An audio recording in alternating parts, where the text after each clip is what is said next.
Nós estamos aqui hoje no andar da UERJ e com presenças ilustres aqui, né? E eu já vou apresentar para vocês, e agradeço aí a audiência e a participação de todos. O tema desse ano é um tema bem sugestivo para pensarmos filosoficamente a realidade educacional brasileira, em especial no nível básico, e mais especialmente ainda o trabalho de filosofia com jovens no ensino médio. O nosso tema central desse 20º encontro é os desafios do ser professor. O que representa ser professor e, principalmente, ser professor de filosofia no ensino médio hoje no Brasil e, particularmente, no nosso caso, aqui no Rio de Janeiro, no estado do Rio de Janeiro. Sem mais delongas, eu apresento os nossos participantes hoje aqui deste encontro, que vai estar dividido em 2 momentos. Na parte da manhã, nós teremos a participação da professora doutoranda Jacira de Assis Souza, que é também a atual presidente da SEAF, né? Professora de filosofia da rede estadual do Rio de Janeiro.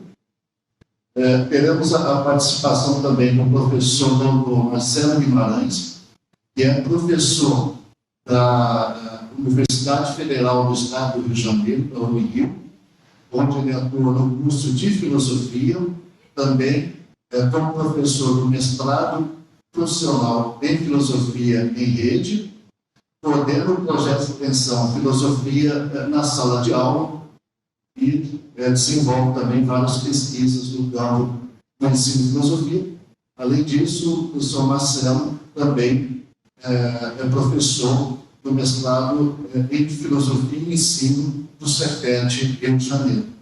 E também aí, para completar o nosso time aqui hoje de manhã, temos o professor Diego Queiroz, mestre em Filosofia pelo Cefet e professor também da rede estadual de Filosofia do Rio de Janeiro, militante, né, na discussão mais acirrada que está sendo desenvolvida no Estado do Rio de Janeiro sobre a presença da filosofia como disciplina no ensino médio.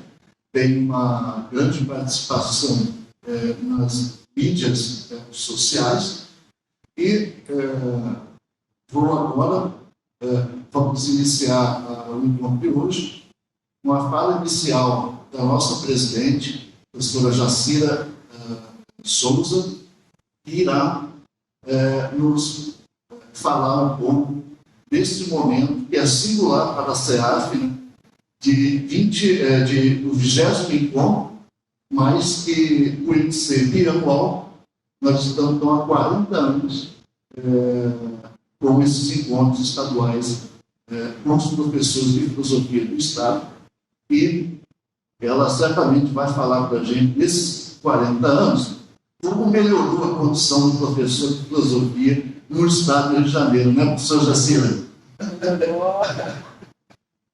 Bom dia a todos. Realmente, a condição de professor mudou nesse tempo. Né?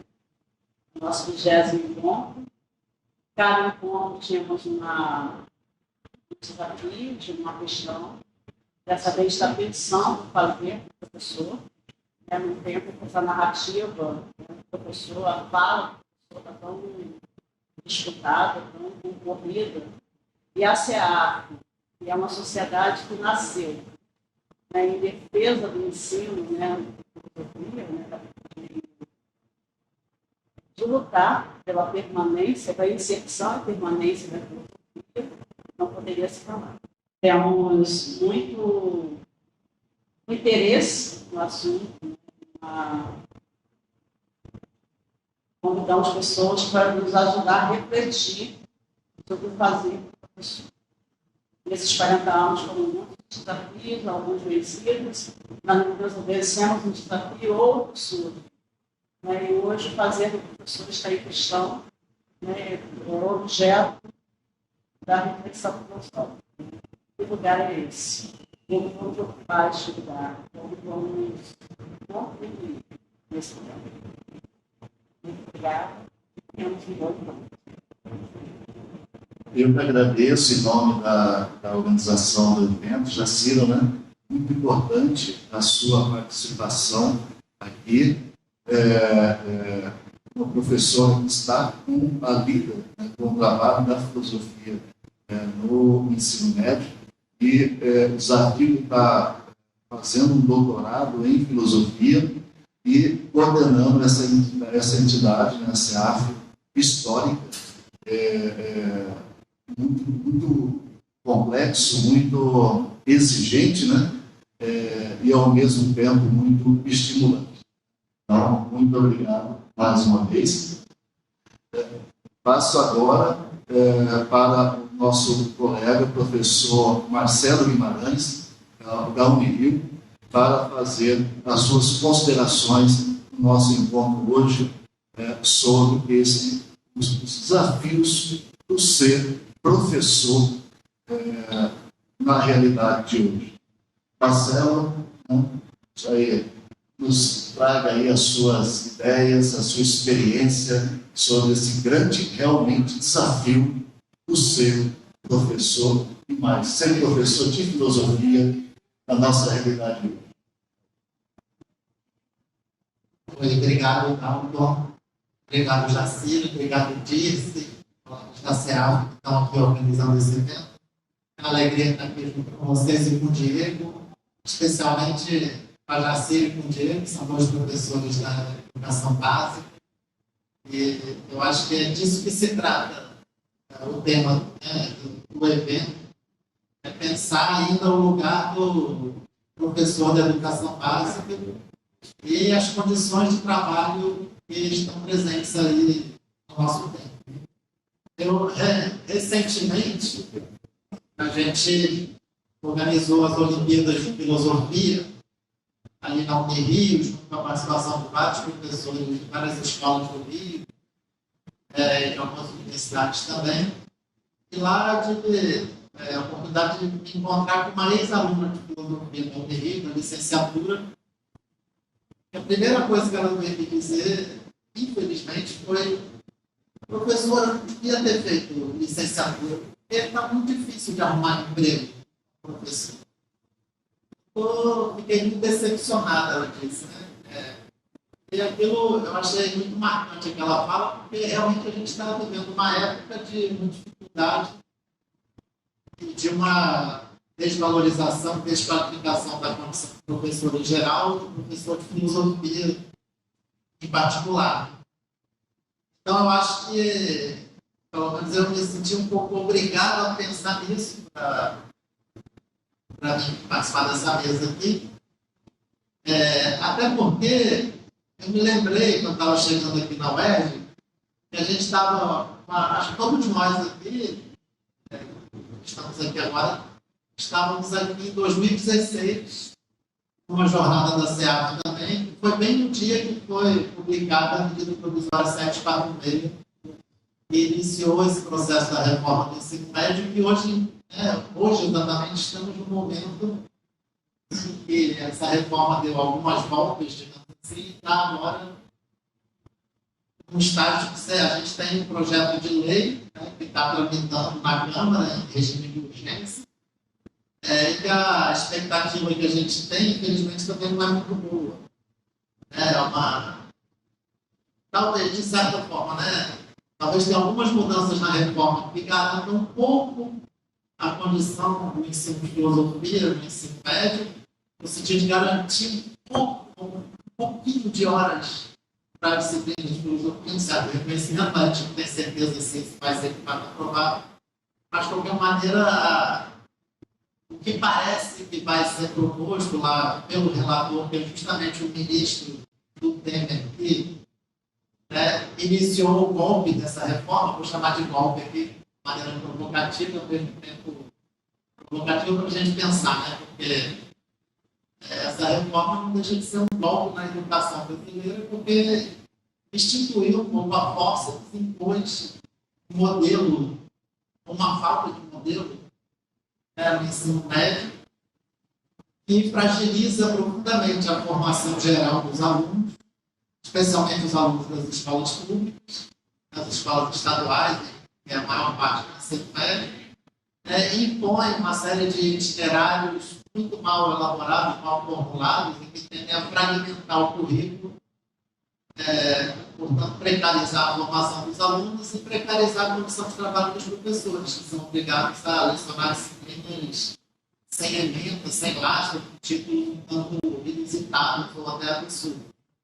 Então, a gente está completando um ciclo, infelizmente, lamentável para a educação brasileira, do nosso ponto de vista, pelo menos. Acho que a gente defende a educação pública, defende uma formação básica, consistente, disponível para todos os estudantes.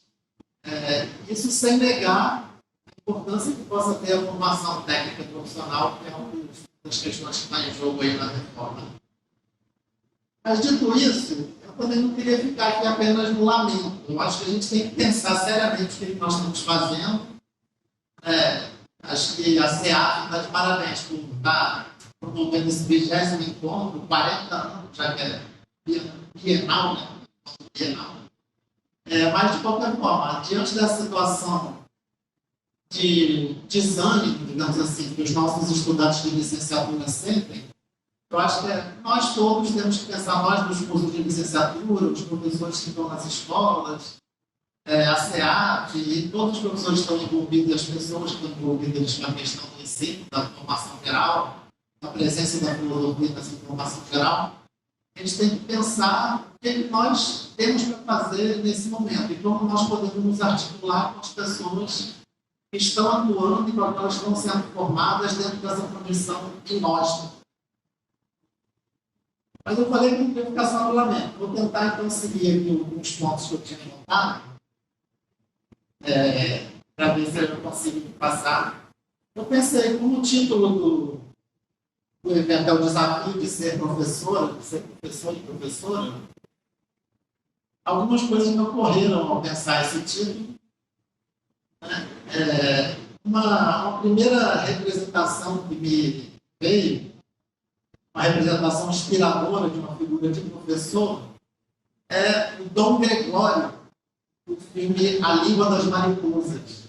Talvez vocês tenham visto, o filme de 1999, que não sei se hoje em dia é muito exibido, mas é um filme espanhol, direção do Célio Luís Cueta, se passa na Galícia, no norte da Espanha, às vésperas da Guerra Civil Espanhola.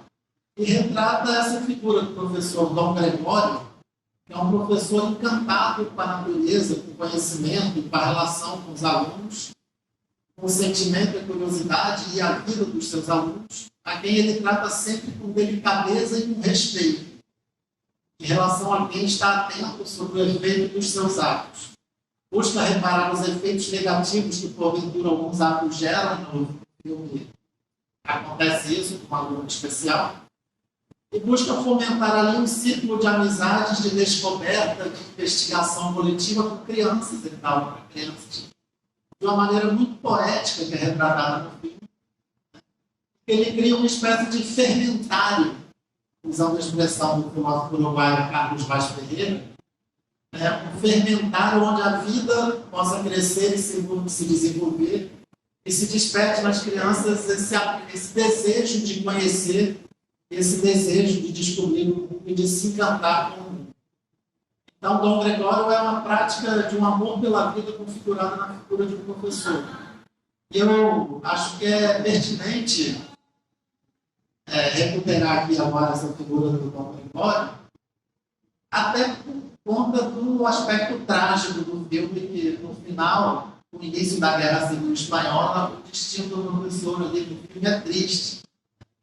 Ele sofre, digamos assim, uma cena relativamente rápida, assim, não lembro bem, porque eu vi o filme há bastante tempo, mas ele sofre com um ataque à escola que se dá com base numa espécie de negacionismo do conhecimento e da experiência escolar e com base num fundamentalismo ou um autoritarismo político exacerbado que entra em jogo na Espanha naquele momento. Então, eu acho que tem semelhanças com a nossa situação que a gente não pode ignorar. A gente está numa situação em que a gente escapou, pelo menos por algum tempo, de uma situação política extremamente autoritária e dominada por um projeto fascista. Escapou, mas em condições muito desfavoráveis, como, por exemplo, a tramitação da emenda do ensino médio está mostrando, né, que no campo da educação, aquilo que a gente esperava que fosse algumas conquistas, são dificilmente a gente consegue uma pequena parte daquilo que a gente achou que tinha conquistado. E a gente não tem certeza sobre se daqui a 3 anos, 4 anos, se a gente vai ter continuidade no projeto democrático. Então, acho que é fundamental a gente perceber que a gente vive e estamos na beira de um abismo. Estamos no fim da navalha, a gente não pode negar essa situação, temos que pensar as nossas ações, inclusive as mais cotidianas e próximas, como professores, como pesquisadores e como batalhadores dessa luta pelo filosofia na escola. Então, essa fala precisa tomar um plano a SEAF, e junto com todos nós, com os cursos de licenciatura no Rio de Janeiro, especialmente, com os professores das escolas, a pensar nas nossas ações para torná-las mais efetivas e ver o que pode ser feito.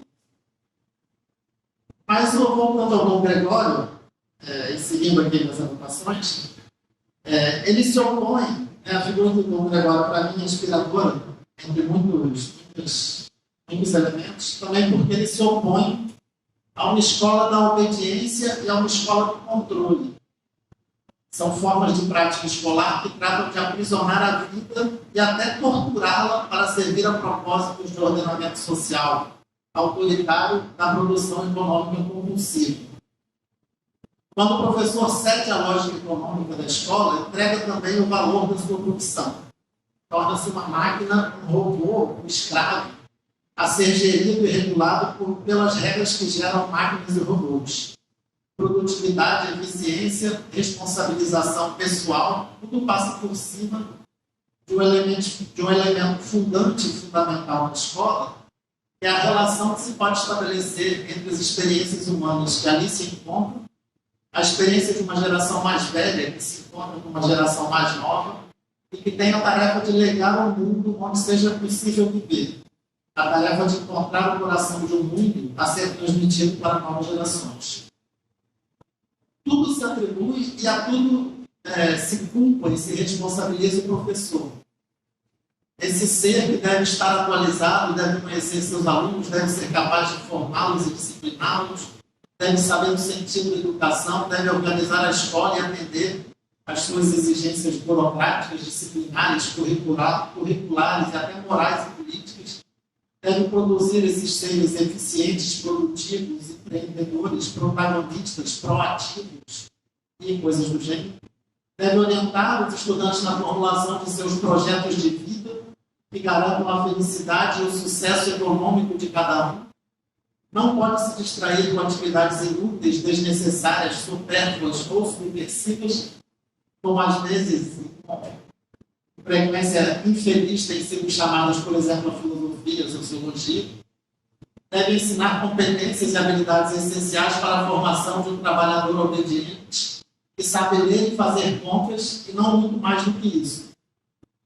Claro que esse quadro da figura do professor aqui, tem um tanto de ironia e um tanto de crítica a ser pensado, mas isso também não é tudo. Hein?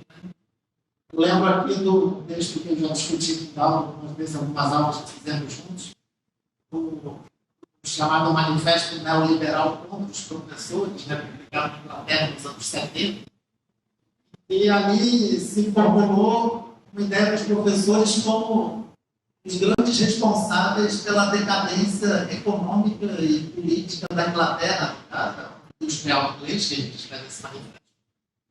Mas que, de certa forma, esse manifesto formula o germe da crítica que é feita, da crítica e do ataque, mais ataque do que crítica que é feita às escolas e aos professores desde então, com o ascenso das políticas neoliberais. E aí, nesse manifesto, por exemplo, os professores ainda são acusados de serem folgados e corporativistas. E aqui, conversando com o Diego, por exemplo, que a gente participa do projeto de residência pedagógica, no Brasil isso se reflete, às vezes, em conversas com alunos ou com pessoas próximas, que se considera que a profissão de professor oferece muitos horários vagos e que tem até uma boa remuneração comparada com a média dos trabalhadores, que são obrigados a trabalhar 12, 14, 16 horas por dia ou mais para conseguir uma remuneração equivalente àquela que o professor consegue e que sabemos que é extremamente pequena, precária, para que o professor pudesse vir a ter, por exemplo, um projeto de vida. Para que ser professor pudesse ser um projeto de vida. Para usar também, ironicamente, os termos que estão colocados nesses projetos educacionais hegemonizados aí por fundações empresariais, e pelo pensamento dessas fundações. Então, a profissão docente é acusada e atacada por economistas, por políticos e por religiosos. Todos, na verdade, de um certo matiz fundamentalista e negacionista. A profissão de professor, especialmente os professores da área de ciências humanas, mas também outros, são atacados por supostamente ameaçar os valores morais, valores da família, da hierarquia social, da produtividade econômica. Tudo isso se mistura nesse ataque frequente que tem sido feito no figura do professor. Mas, de fato, diante de todos esses ataques, e até um ataque recente que vimos esses dias, lançado pelo secretário, funcionário da Secretaria de Educação do Estado de São Paulo, que falou de novo esse mote de que os alunos têm que aprender português e matemática para se dar bem na vida, e as palavras dele de que o sindicato vagabundo, os vagabundos do sindicato ficam dizendo que vocês têm que aprender filosofia e sociologia. Então, ele misturou uma pequena expressão, filósofos, sociólogos, sindicalistas, e associou tudo isso a uma vagabundagem. Claro que, do ponto de vista desse tipo de pensamento, dessa ausência de pensamento, poderia dizer, as atividades de reflexão, de recriação, de conhecimento, de investigação coletiva das condições da nossa própria vida e de trabalho, de associação para melhorar as nossas condições de trabalho, como a atividade sindical, é considerado vagabundagem. E a própria vagabundagem é considerada uma coisa negativa, quando nessa ausência de pensamento, os seres humanos não são feitos para vagabundear pelo mundo, para andar pelo mundo, para descobrir o mundo, mas são feitos para serem robôs produtivos de um sistema econômico incessante que está provocando a destruição do planeta, e destruição que eles não querem nem parar, nem diminuir o risco, nem refrear, nem pensar se quer o espírito.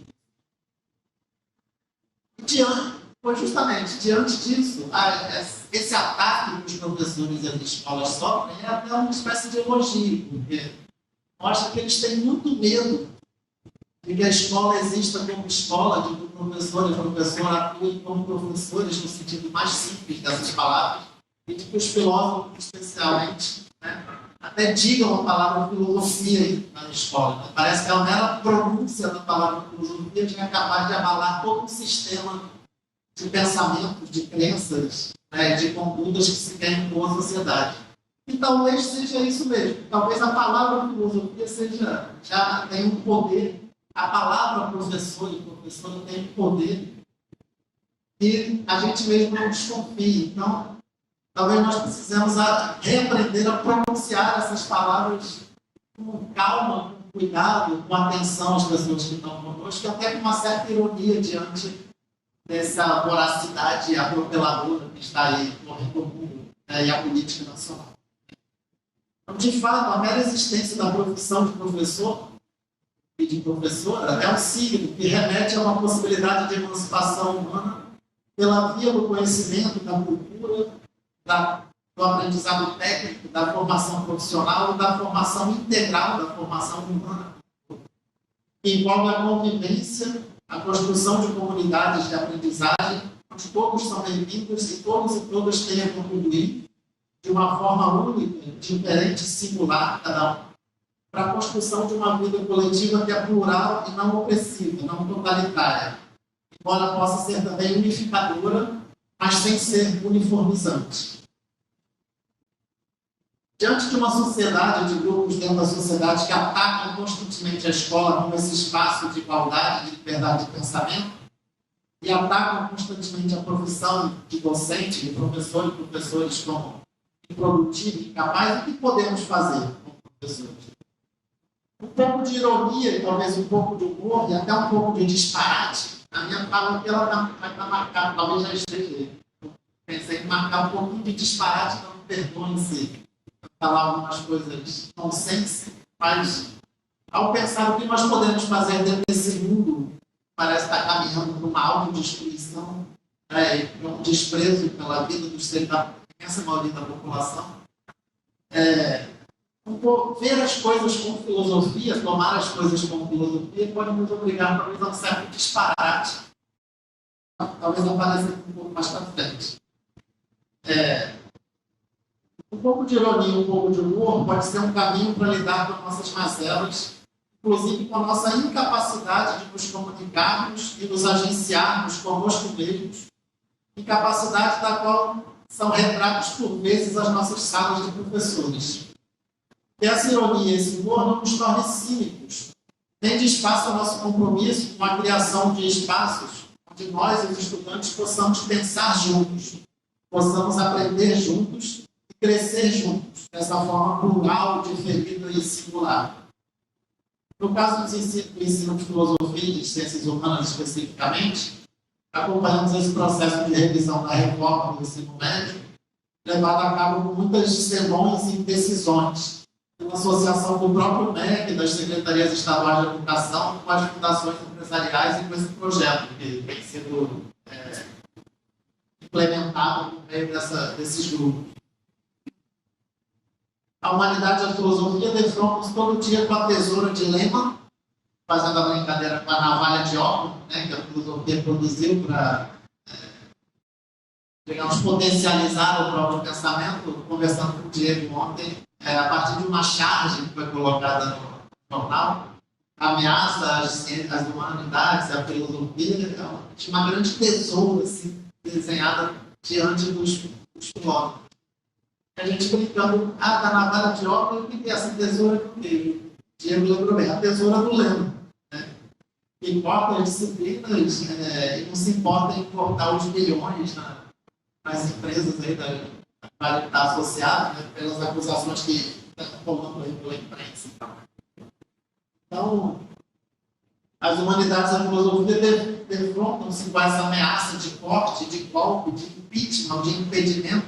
Eu entendo que a reforma, por exemplo, é uma espécie de impedimento, de impeachment à formação básica sólida, ampla, que seja oferecida aos alunos. Então, estamos com esses signos ainda. Né? Diante dessa situação, penso que nossa ação como professores e professores de filosofia deve buscar caminhos para a gente valorizar essa prática e valorizar esse potencial, eu diria, vital, comunitário, de crescimento, de produção de coletividade, de produção de caminhos e desenhos para nossas próprias vidas, e esses grupos parecem tanto temer. Né? Não à toa, esse período começou como um período temer. O temor e o tremor que vem desde 2016 no Brasil não são casuais, e os símbolos e os nomes que por acaso ali estão juntos, curiosamente também tem muito a dizer. Mas entre esses caminhos, digamos, mais práticos, assim, que eu vislumbro, estão coisas muito básicas que nós podemos fazer e que creio que devemos aprender a fazer, ou reaprender, ou insistir na nossa prática cotidiana, nas escolas e universidades e onde mais isso for possível. E que inclui a construção e um reforço permanente das nossas redes de sociabilidade como professores, como estudantes e demais apoiadores de uma educação verdadeira e emancipadora, não colonizada pela economia, pela religião ou pela política autoritárias, negacionistas e fundamentalistas, né? Mas vinculadas a formas emancipadas e emancipadoras, até de economia, de religiosidade, de política, de espiritualidade, como em outros trabalhos, por exemplo, eu tentei argumentar a ideia de que a educação democrática e a educação filosófica na escola é voltada para a formação de uma certa espiritualidade democrática na escola. Então tem uma dimensão aí da religião laica, dos iluministas, da espiritualidade, também uma espiritualidade laica, que vem, por exemplo, dos estudos do Pierre Hadot, que a gente pode, talvez, se inspirar para pensar as nossas práticas e para dialogar com essas forças eu insisto em chamar de fundamentalistas e negacionistas para tentar demarcar dentro de um campo amplo e complexo, né, de consciências e de mentalidades que nós encontramos nas próprias escolas. É claro que nem todos os alunos religiosos ou interessados em política ou voltados para a sua vida econômica, eles estão necessariamente situados dentro desse campo fundamentalista e negacionista. Mas esse campo constitui uma força que tem atacado as escolas. Então, é preciso fazer essas distinções e, ao mesmo tempo, pensar a nossa ação. Então, essa ideia de fortalecer as nossas redes de sociabilidade, que estava colocada pelo professor Fernando Pena desde o início das discussões sobre escola sem partido, que aparece no filme que o Diego fez sobre ensino de filosofia e defesa do pensamento crítico, né? Essa fala dele lá. Eu creio que isso deve ser um dos nossos orientadores para pensar a nossa ação. Além disso, a defesa de alguns pontos essenciais para a nossa prática cotidiana, para que ela não seja atropelada pela política de exaustão imposta aos professores e professoras. Essa política de exaustão se implementa pela imposição de uma rotina totalmente cansativa, exaustiva mesmo, a palavra. Essa para os professores em geral. No caso da filosofia, isso se reflete na diminuição de tempos, no ataque à reputação, digamos assim, de professores e da própria disciplina, né? Tentando se criar um estigma, uma imagem negativa da disciplina dos professores, né? E nessa fragmentação que ela enfrenta no currículo. Então, seria muito bom, por exemplo, a gente pudesse sair de um encontro desse da SEAP, já que é um encontro, né, regular, e um encontro que pretende, de alguma forma, influenciar e dizer algo para os que se envolvem com o ensino de filosofia e muitos estudantes que talvez estejam desanimados aí diante das condições de trabalhar com professor hoje em dia.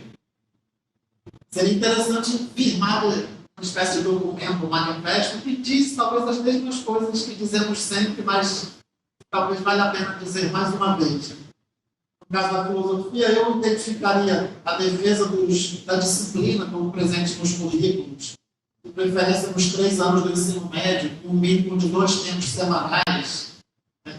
A possibilidade de inclusão da filosofia no ensino fundamental e a contratação e realização de concursos para professores com formação específica, para que todas as escolas tenham um professor de filosofia que possa se dedicar ali às diversas atividades, além das tarefas da própria disciplina.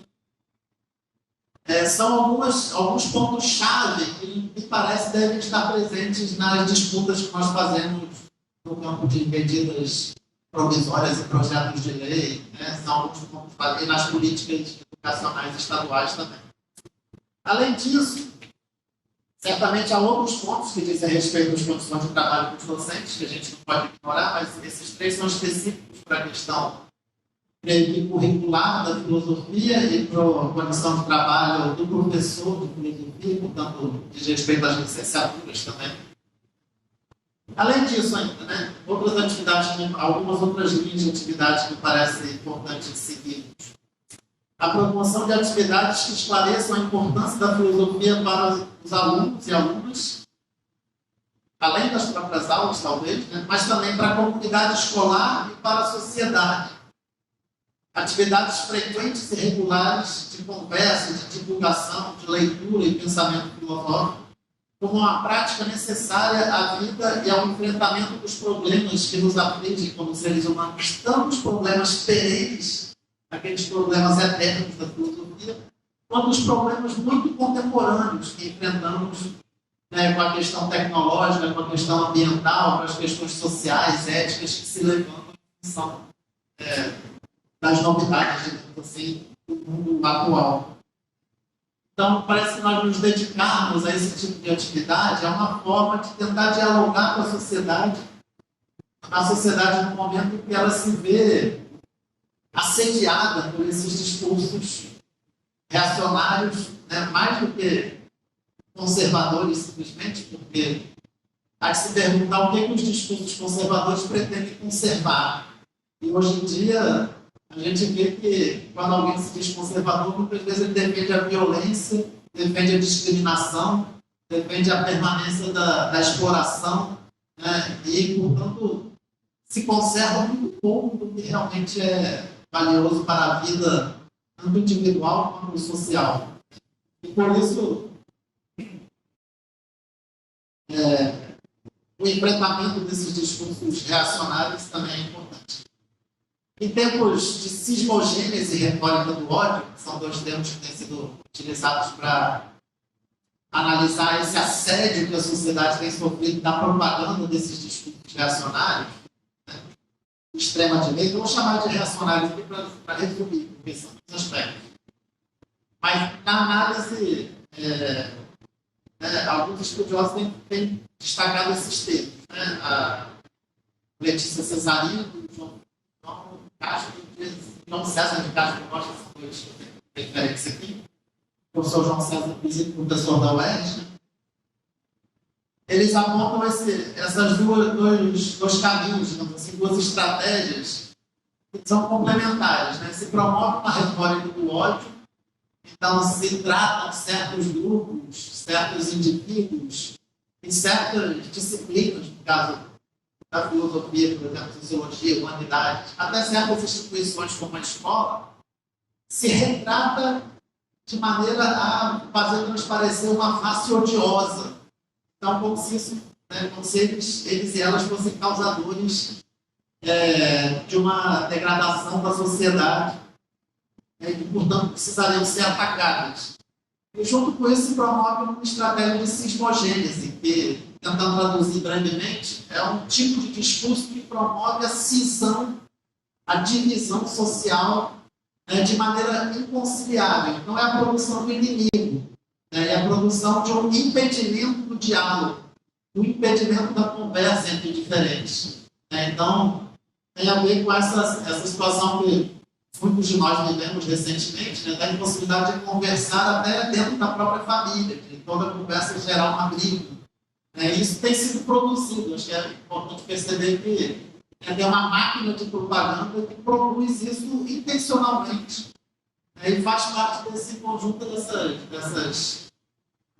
dessa política, digamos assim, uma grande política reacionária no sentido de promover um discurso que pretende restaurar uma ordem perdida, mas que é uma ordem totalmente ilusória, e que na prática ela se revela, na verdade, mais do pior do mesmo que nós temos tido, que é a exploração, a desigualdade social e diversas formas de discriminação. Contra essa retórica do ódio e a cismogênese, a escola e nós como professores, como filósofos, me parece que temos que valorizar, não temos outro caminho a não ser valorizar a paciente, por vezes muito trabalhosa, ética do diálogo, que é a expressão que o professor João César de Castro Costa usa também. Essa ética do diálogo nas escolas, que, de certa forma, aponta para o que pode ser o sentido mesmo da escola como um espaço de igualdade entre as pessoas ali presentes e do conhecimento trabalhado de uma forma com critérios filosóficos e científicos e com abertura cultural e aberto também à pluralidade dos alunos. Então, a ideia de uma ética do diálogo está ligado em filosofia, por exemplo, a ideia de uma comunidade de investigação, segundo a estratégia, por exemplo, da filosofia para crianças, do livro, das experiências do pensamento, e várias outras estratégias de ensino de filosofia, parece que é uma espécie de antídoto que devemos promover nas escolas e em outros lugares, nas universidades também. Ainda que nós não tenhamos todo o aparato bélico e financeiro que, digamos, os grupos da política reacionária têm, essa pode ser uma maneira de ir desmontando essa sociedade assediada pelo ódio que a gente tem vivido. E agora vamos ficar para o final, sei que eu falei um pouquinho mais talvez, mas eu aproveitei um pouco aqui a situação que nós estamos dialogando um pouco com a inteligência artificial aqui na filmagem do evento. E talvez eu vá agora para a parte do disparate que eu tinha anunciado, mas eu tentei produzir aqui uma conclusão da seguinte maneira. Vamos lá aqui. Então, para agir talvez com um pouco de ironia e alegria diante dos desmazelos do mundo, talvez valha se guiar por algumas figuras literárias para nos inspirar na nossa atividade como professores. Eu escolhi aqui uma, um pouco casualmente, um pouco por conta das leituras que eu venho fazendo esse ano. Eu tenho lido, junto com um grupo de pessoas interessadas, algumas obras do Ariano Suassuna. Então, me pareceu pertinente lembrar aqui um texto como As Coxambranças de Caderna, que é uma peça de teatro do Suassuna, o último que ele escreveu, nos anos 80 já, em que ele retoma o Caderna, que é o personagem da Bela do Reino, que é o romance dele talvez mais conhecido, e que retrata uma série de coxambranças. É uma palavra que o Suassuna resgata do linguajar nordestino, certamente, mas que está presente em outros ciclos. Por exemplo, a gente usa muito aqui no Rio, eu acho, eu costumava ouvir muito a expressão acochambrar. Você dá um jeito nas coisas, às vezes para facilitar, às vezes para resolver. Então tem essa ambiguidade que é própria de personagens químicos, como o João Grilo, por exemplo. Então, o Caderno é uma espécie de químico, um químico um pouco diferente do João Grilo, porque o Caderno ele fazia parte de uma certa elite ali do Brasil oficial, entre o Brasil oficial e o Brasil real, como o Suassuna gostava de dividir. Ele fazia parte de uma certa elite, mas que, devido às suas características, ele enfrenta algumas dificuldades semelhantes a que o personagem mais popular, o João Grilo, por exemplo, enfrentava também. E aí eles fazem das impossibilidades do mundo real oficial, dessa divisão do mundo e da sociedade que a gente vive, fazem dessas impossibilidades alguma magia que solucione a vida daqueles perseguidos eternamente pelas instâncias do poder. E que talvez, inspirando-se nesse personagem, a gente pode afirmar o riso a cavalo e o galope do sonho, os direitos do sonho diante da destruição de mundo cotidiana que enfrentamos. Então, eu queria ler um trechinho aqui das Coxambranças de Caderno, só para produzir, talvez, uma sugestão de reflexão. Eu iria dizer, se a gente tivesse totalmente ao vivo, que hoje, aqui no Rio, a gente vai ter uma encenação dessa peça, o último dia, no Teatro Cândido Mendes, em Ipanema. Então, se alguém assistir e der tempo de ver a peça, eu sugiro. Mas eu vou ler aqui a primeira fala do Caderno. Tem elementos talvez até contraditórios, mas que me parece que pode nos ajudar a pensar um professor químico, um professor João Grilo, talvez seja um signo mais acessível, um professor capaz de se virar dentro desse mundo de tantos desmazelos. O Caderno diz assim: nobres senhores e belas damas que me ouvem, dirijo-me aos africanos, aos índios, ibéricos, mestiços, árabes, asiáticos e latino-americanos, isto é, a todos os brasileiros do mundo. Toda a minha obra é uma espécie de confissão geral, uma apelação. um apelo ao coração magnânimo de vossas excelências. E, sobretudo, uma vez que as mulheres têm sempre o coração mais branco, esta é uma solicitação dirigida aos brancos peitos, às brancas excelências de todas as mulheres que me ouvem. Escutem, pois, nobres senhores e belas damas de peitos brancos, alguns episódios de minha triste, terrível e acidentada história. Porque minha vida é um romance, uma espécie de mistura de folheto cangaceiro com um romance de amor, um folheto de quengada, um romance de profecia e assombração e um folheto de safadeza e putaria. Sou um grande apreciador do jogo do baralho. Por isso, o mundo me parece uma mesa, um palco, e a vida uma representação, um jogo. Na luta entre asas e reis de um lado, de peniches, peões, coringas e palhaços do outro, estou do lado dos peões, dos oprimidos e explorados do mundo. Mas esse emprego de paladino do povo é incômodo que só a peste. Vocês estão diante de um imperador e rei, Dom Pedro de Lis Caderna, o decifrador armorial, gênio da raça, monarca da cultura brasileira e candidato a gênio máximo da humanidade. Mas com todas essas grandezas, sou um rei meio lascado e liso. Se eu não tomar cuidado, a burguesia e os poderosos do mundo me lascam mais ainda. Até hoje, à custa de quengadas, coxambranças e picardias, tenho conseguido forçar a burguesia a me pagar, inclusive para falar mal dela. Assim, enquanto o reino de Deus não chega, com sua justiça, vou conseguindo furar, abrir caminho e sobreviver. Ora me fingindo de leso, ora de doido, ora de palhaço. Este é, portanto, um dos inumeráveis motivos que tenho para me vestir assim, marcando os papéis de rei ou de palhaço que tenho a desempenhar. Minhas roupas têm uma função religiosa, política, filantrópica e litúrgica. Eu, no dia a dia, só uso caque, azul e branco. Caque porque é a cor da terra parda do sertão, do Nordeste, do Brasil, da África, da Ásia, da América Latina.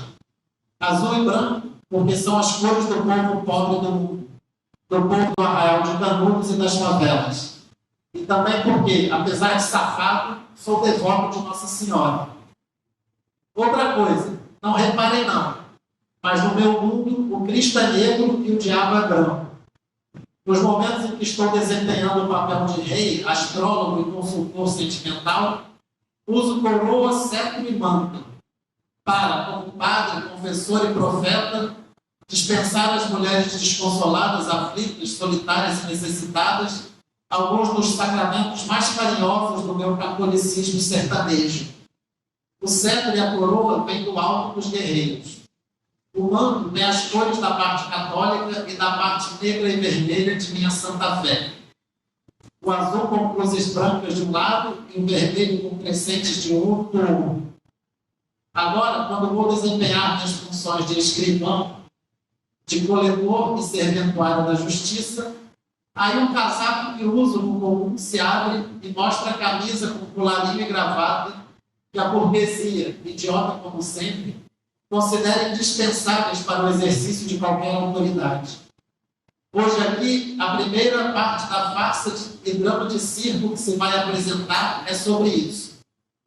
Uma das conchambranças de que tive de me valer na luta pela sobrevivência.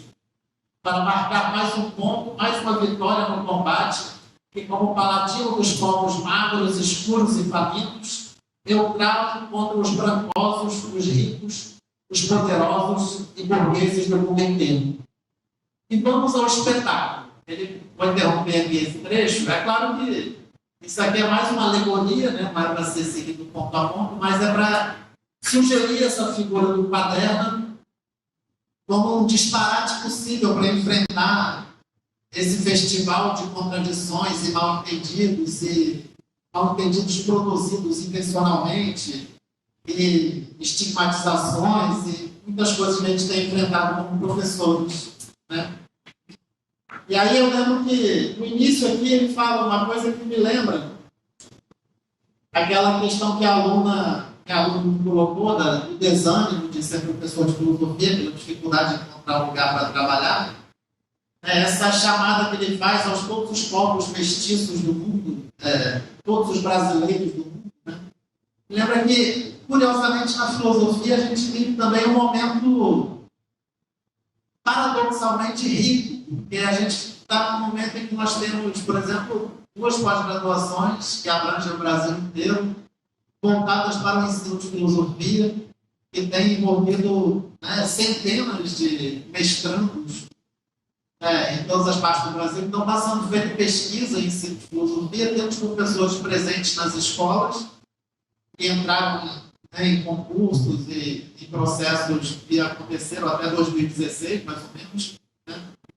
Então, eles estão aí presentes. Tem professores trabalhando com formação de filosofia nas universidades. Temos uma produção bibliográfica e uma produção de artigos e experimentos muito ricos em sala de aula, através dos PIBIDs, das residências pedagógicas.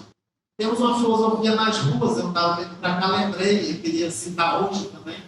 Por exemplo, a Academia de Filosofia Preta Brasileira, se não me engano, Negra Brasileira, que é uma produção de uma iniciativa de um grupo que faz grafites pela cidade do Rio de Janeiro, chamado Negro Muro. Tem @ Negro Muro, vocês procurarem sempre encontrar. Eles pintaram ali na Lapa, perto da Academia Brasileira de Filosofia, aquela instituição em tudo duvidosa, né? Os colegas da UERJ vão saber também.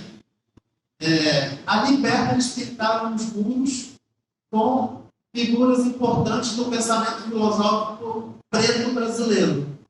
Então, não vou nem lembrar todos agora, mas eu sei que tem o professor Wanderson Flor do Nascimento, lá da UNB, tem o Renato Nogueira, aqui do Rio, professor da Rural, a professora Catiúcia Ribeiro, que passou pelo PPFEM, pelo mestrado profissional do CEPET, a Helena Teodoro, né?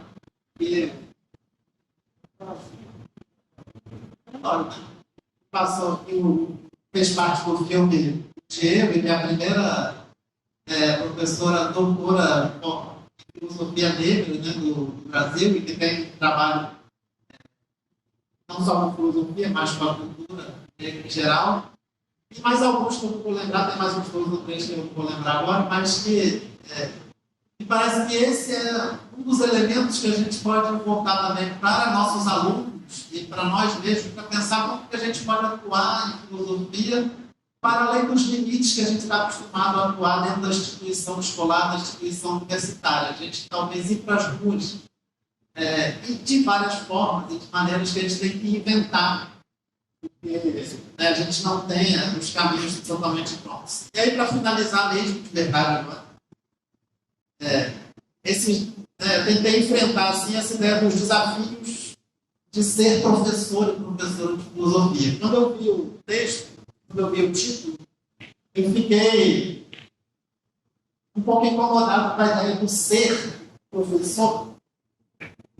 E a princípio eu pensei em propor, até falei com o Dalton, de propor uma ideia de o professor entre o ser e o não ser. E talvez a gente viva mesmo uma inflação da ideia de ser e uma negação do não ser, uma negação dos nossos limites da finitude, né? Do não ser que nós vivemos e experimentamos como seres humanos. Talvez seja esse um fator que a filosofia leva para a escola e que perturba profundamente quem acha que a escola tem que ser uma escola apenas da obediência. Né? É a incapacidade de lidar com as perguntas, com a incerteza, com o não ser e encarar os nossos próprios limites. E a gente vê no ensino médio que os adolescentes, em geral, precisam disso e valorizam isso quando a gente trata de temas difíceis, como a questão da limitação, da indecisão, da indefinição de sentido, até da própria morte. Né? Que são temas que a filosofia pode tratar. Então, pensei que a gente talvez tivesse que pensar nos desafios de devir professor, para usar uma expressão do pensamento da diferença, conhecida, mas eu pensei em deixar aqui como uma espécie de enigma 2 palíndromos para fechar minha fala, finalmente, que tem a ver com essa questão aqui. O palíndromo é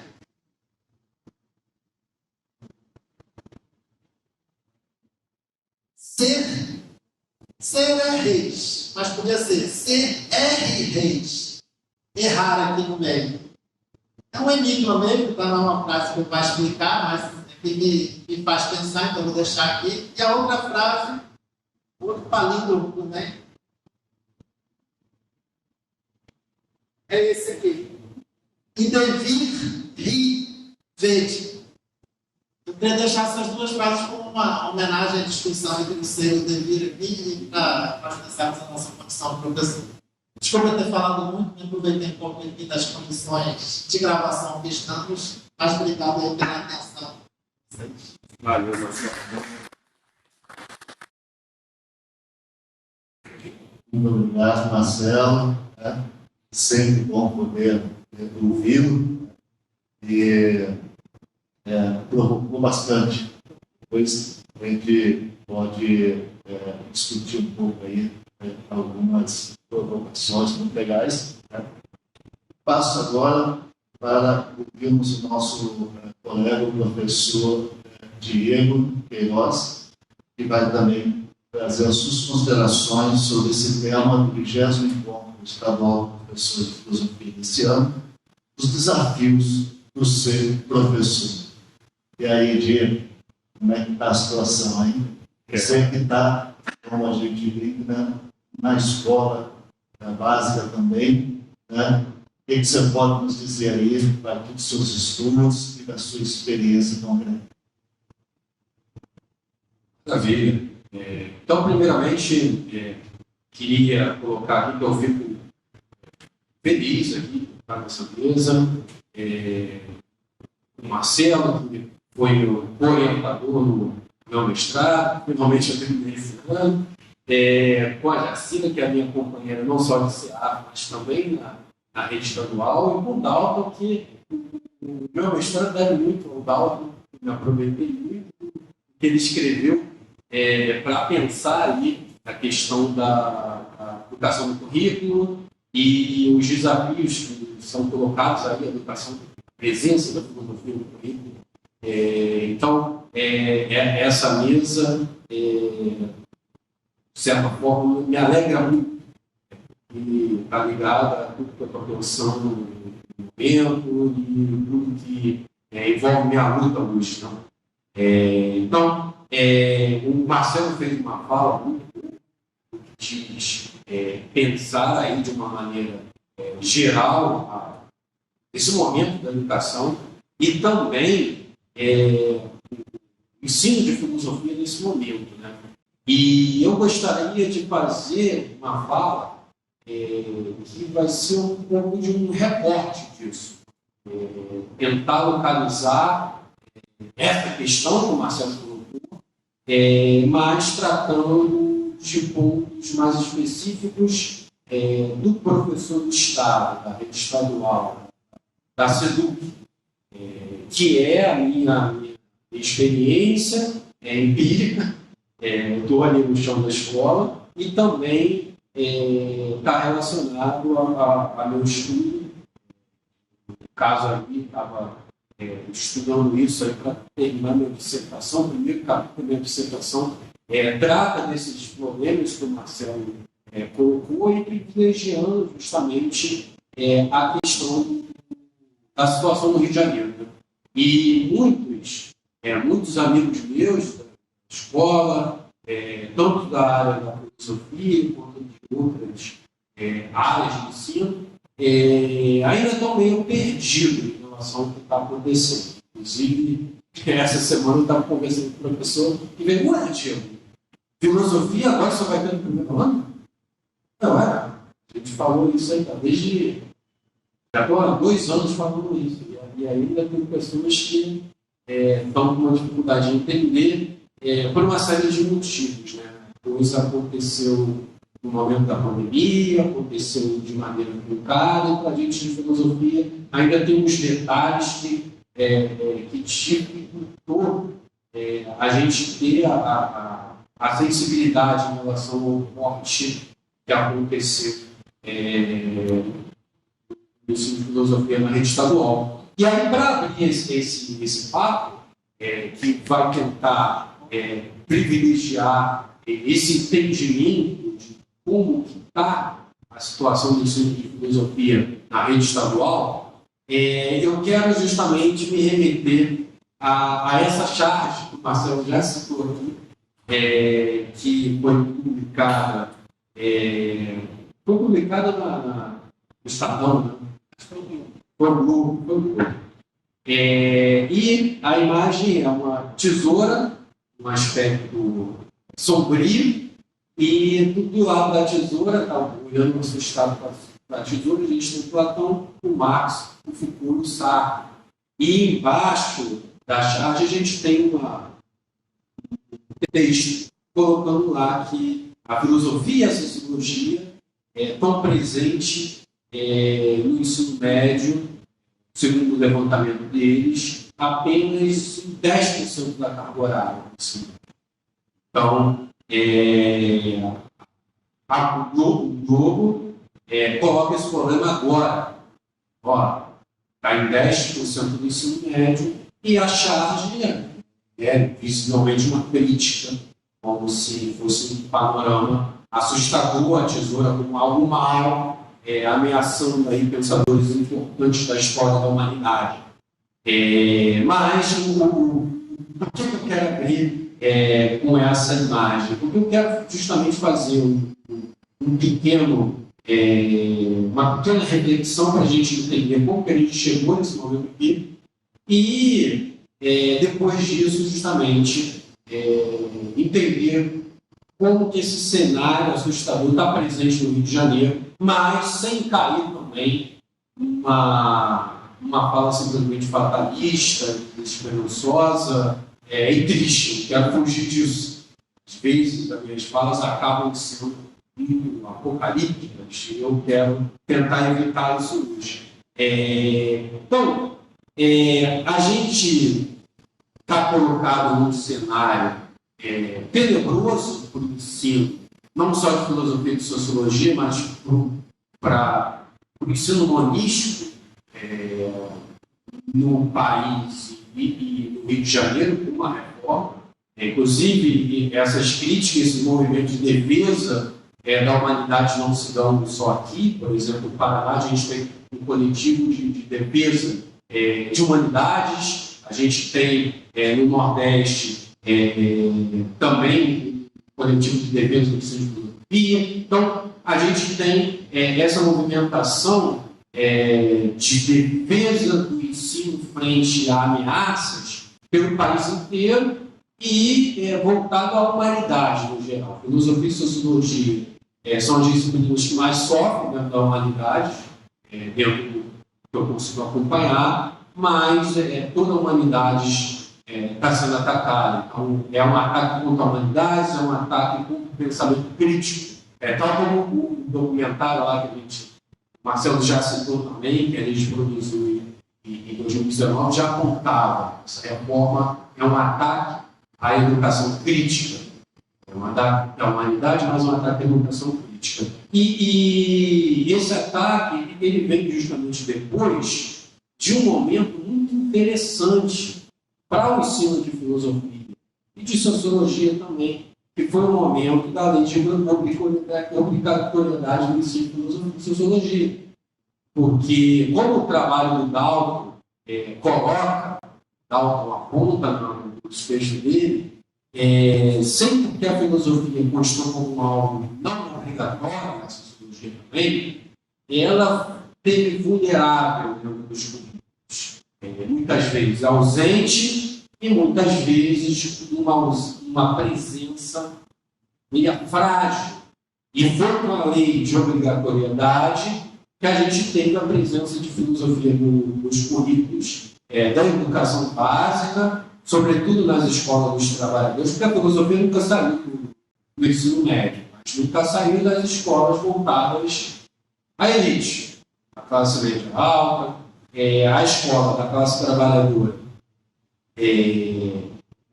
Ela teve o afastar da filosofia em alguns momentos. E a filosofia teve garantida praticamente 10 anos. Né? A gente tem a obrigatoriedade lá em 2008 E em 2016 vem a reforma, derruba essa obrigatoriedade, tira ela dos 3 anos, porque cai a lei inteira, então caiu da lei, não é mais obrigatório estar nos 3 anos. E o texto, inclusive, coloca que não é mais obrigatório ter a disciplina. Então, a gente fica muito vulnerabilizado e já começa, pelo texto, a perder o que a gente ganhou lá em 2008, e o que garantiu para a gente um avanço enorme. A gente tem, o Marcelo fez essa fala do momento rico que a gente vive hoje. A gente vive um momento rico por conta que a gente teve aí uma oportunidade de construir muito dentro desse país. A gente conseguiu a questão dos PIBIDs, os mestrados profissionais em filosofia e ensino, a gente teve a questão dos laboratórios de ensino de filosofia na universidade, a gente teve a criação de muitos cursos de filosofia em muitas universidades, e a gente teve a questão das Olimpíadas de Filosofia, a gente teve a questão do GT, ensino médio na Ampof, a gente teve, inclusive, muita contratação, seja por contrato de professores dentro das redes estaduais. Então, a gente viveu um momento muito bom nesses 10 anos. Por isso que a gente tem ainda, pelo menos ainda, um cenário rico no que diz respeito ao ensino de filosofia no país, porque a gente ainda está colhendo o resultado dessa lei de obrigatoriedade. E aí, no primeiro momento, eu fiz um elogio aqui à lei, que foi ótima mesmo, mas o Senado também nunca foi mil maravilhas. A gente conseguiu avançar, no entanto, avançamos sempre sobre uma sombra de ameaça. Quando eu vi essa charge do Globo, eu olhei o Globo, né? Ah, que interessante, o Globo colocando aí essa situação como uma situação ruim, uma crítica a esses cortes, né? E aí me veio à mente de que não só o Globo, mas como a grande mídia como um todo, sempre teve ali batendo na obrigatoriedade do ensino de filosofia nas escolas, na lei de obrigatoriedade. Globo, Veja, Folha, por aí vai. Então, a gente, nesses 10 anos, nunca ficamos tranquilos, porque foram ataques constantes, não só da grande mídia, mas também dos governos, que vira e mexe, tentava de alguma forma passar por cima dessa lei, ou derrubar, por iniciativas legais. Então, nunca foi um cenário tranquilo, jogando para diminuir ao máximo. A gente, tem que estar nos 3 anos? Então, bota um tempinho só. No Rio de Janeiro, a gente tem, como o secretário era o Isolia, a gente teve um cenário de diminuição da filosofia por um tempo de aula só. Então, a gente nunca teve tranquilidade. A filosofia sempre foi acusada por conservadores de doutrinação. E, por outro lado, pelos neoliberais, sempre foi acusada de inutilidade. Então, sempre teve esse casamento aí, conservadores, mas mais reacionários do que conservadores, junto com neoliberais, atacando a filosofia, batendo a filosofia, querendo justamente retomar um cenário anterior à lei da obrigatoriedade. Aí eu separei algumas coisas aqui que eu acho que vale falar. Por exemplo, a gente tem aqui uma fala do Reinaldo de Azevedo, que agora tem umas pessoas que, até dentro da esquerda, tem uma galera que está reproduzindo o texto dele. Reinaldo de Azevedo, é uma crítica ao fascismo, que essa figura sempre foi inimigo do ensino de filosofia nas escolas, nem as outras pautas conservadoras e reacionárias que se defendem. Mas a gente tem aqui, por exemplo, o texto do Azevedo para a revista Veja. A lei que torna a filosofia e a sociologia disciplinas obrigatórias no ensino médio, refletir criticamente sobre a nossa realidade para que se formem, então, cidadãos conscientes. Puro lixo retórico e ideológico. Estamos fritos. Cuidem de suas crianças. Vai começar o período do molestamento ideológico explícito. É um texto do Reinaldo de Azevedo em relação à lei de obrigatoriedade da filosofia, como ela é colocada em 2008. Tem um outro texto também da Veja, esse do Bortolani. Matemática que é bom. Ao obrigar as escolas a ensinar sociologia e filosofia a todos os alunos, o Brasil se junta à maioria dos países da América Latina e se distancia dos mais avançados em sala de aula, que oferecem essas disciplinas apenas como eletivas. Todos os alunos, é interessante que ele coloca todos os alunos, ou seja, a escola de pobre. Então, a mídia que está colocando agora, só está presente em 10%, uma tesoura maquiavélica, a mesma mídia que um tempo atrás estava batendo na lei de obrigatoriedade.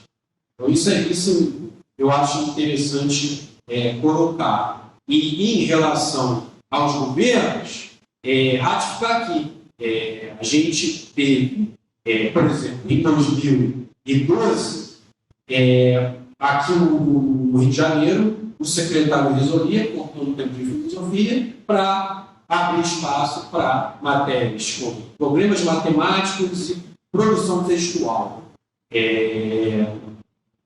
E se a gente pegar as falas do governo, não era só o Risolia. Em São Paulo teve até iniciativas legais contra a lei de obrigatoriedade. Então, tivemos 10 anos da lei de obrigatoriedade, que permitiu um cenário favorável ao ensino de filosofia nas escolas, também o desenvolvimento do ensino de filosofia na universidade, através de laboratórios, através de criação de cursos de filosofia, etc., mas nunca foi um cenário tranquilo, porque o ataque era constante. Grande mídia, governo, e até dentro da universidade, sempre o ensino de filosofia se criou um incômodo. Né? Sempre houve um incômodo ali. Se crescendo muito essa coisa do ensino de filosofia. Talvez filosofia poderia ficar mais na pesquisa, se restringir mais na pesquisa. Nunca foi consenso também dentro da universidade a valorização do ensino de filosofia enquanto uma profissão, professor de filosofia, enquanto um trabalhador inserido na educação básica. Nem todo mundo viu isso com bons olhos, tem muita gente que não vê com bons olhos até hoje. Deve estar feliz até com o recurso que a gente começa a ter, que é um recurso que vem justamente da reforma, um processo que começa lá em 2016 com o governo Temer. É interessante colocar que já era anunciado antes do Temer, no governo Dilma, uma modificação que já era algo preocupante, porque tiveram falas infelizes até da própria Dilma, se referindo à filosofia e sociologia, mas a coisa se concretiza mesmo enquanto ataque ao ensino de filosofia e sociologia em 2016, através da medida provisória 756, que derruba a obrigatoriedade e abre caminho para se colocar ali a reforma. E o texto coloca que a filosofia vai estar incluída com estudos e prática de maneira obrigatória, mas incluída no estudo de prática junto com física, arte e sociologia. Estudos e práticas que a formulação do texto coloca que se trata de estudos e práticas, não necessariamente precisa ter uma disciplina filosofia, precisa ter um componente filosofia. A filosofia pode ser o conteúdo de outra disciplina, pode ser ensinada dentro de outra disciplina, pode ser ensinada de outra forma, não necessariamente precisa ter seu espaço próprio. Então, o texto foi o pior possível. Nos estados, no entanto, como a gente começa a implementação dessa reforma, os estados não cortam a disciplina, a presença da filosofia.